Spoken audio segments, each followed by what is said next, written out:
Shalom la famille de Dieu. Seigneur, merci parce que tu permets que aujourd'hui quelqu'un soit touché par l'esprit de conseil au nom de Jésus. Amen. Donc on a parlé de l'esprit de sagesse, on a parlé de l'esprit d'intelligence. On va parler aujourd'hui de l'esprit de conseil. Comprenant que nous nous fondons toujours sur le texte d'Apocalypse 4, verset 5 et sur le texte d'Ésaïe 11, verset 2 à 3. Donc aujourd'hui on va parler de l'esprit de conseil. Amen. Comment je vais dire ça? Quand on lit la Bible, on comprend que Dieu parle beaucoup de conseils et de conseillers. Et on ne peut pas dire qu'on peut vivre, on peut exister, on peut marcher sans avoir besoin de conseils. Mais le problème, c'est que les conseils, là, quand on nous les donne, on est libre d'en faire ce qu'on veut. C'est pour cela que l'anglais ne parle même pas de conseil. L'anglais parle d'une pièce de conseil, d'une partie de conseil. Ça veut dire que ce conseil que je te donne là, ça fait partie d'un ensemble de conseils que tu peux suivre ou ne pas suivre. Amen, amen. Et parfois, on nous donne des conseils et puis on ne les suit pas et après on regrette. Mon épouse aime bien dire que le pays de Si je savais est rempli de personnes amères et de personnes qui regrettent, des personnes qui souffrent. Parce que c'est des personnes à qui on a donné des conseils et qui n'ont pas suivi et à un moment donné se retrouvent dans ce pays de Si je savais, j'aurais suivi ces conseils. Si je savais, j'aurais fait ça. Amen.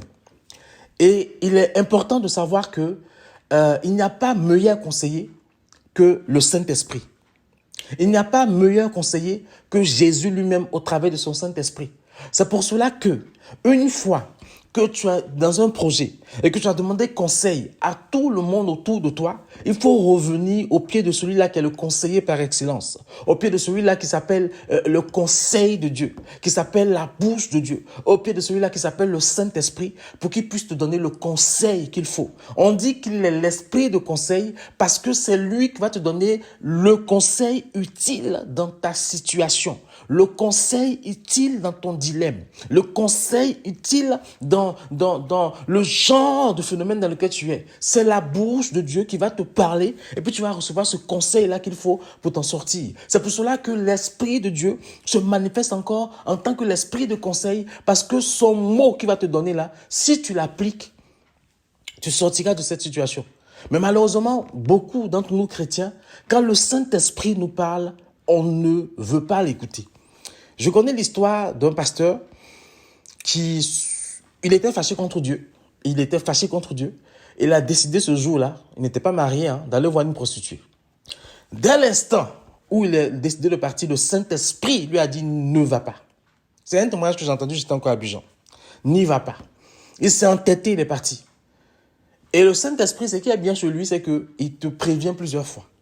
Et quand il est arrivé devant cette prostituée-là, et qu'il s'est mis tout nu, le Saint-Esprit, qui est l'esprit de conseil, lui dit, tu couches avec la prostituée, je te prends la vie directe. Et tu ne seras pas devant le trône de Dieu. Ce conseil-là a fait que l'homme de Dieu a eu une crainte de l'Éternel. Il s'est rhabillé et il est sorti.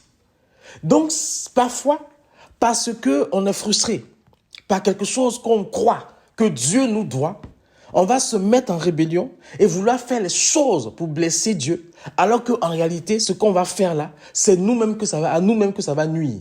Même là encore, l'esprit de conseil sera là pour te déconseiller de faire ce que tu es en train de faire.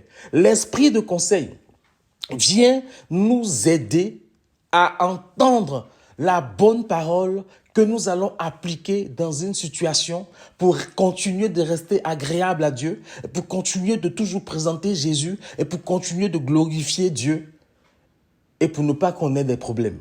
Je prie que l'esprit de conseil soit ton partage au nom de Jésus.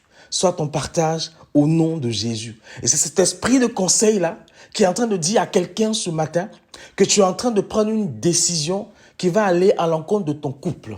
Amen. Tu es en train de prendre une décision qui va détruire ton couple. Amen. L'esprit de conseil te dit d'arrêter ton flirt avec cette sœur de l'église que tu fréquentes et de rentrer dans ton foyer. Arrête le flirt avec cette sœur et rentre dans ton foyer. parce que tu vas détruire ton couple. L'esprit de conseil de Dieu te dit d'appliquer ce conseil-là afin de sauver ton couple. Amen, amen. Que le nom de Jésus soit béni et que l'esprit de conseil soit notre partage au nom de Jésus. Soyez bénis et puis on se retrouve une autre fois pour l'esprit de force. Shalom, shalom.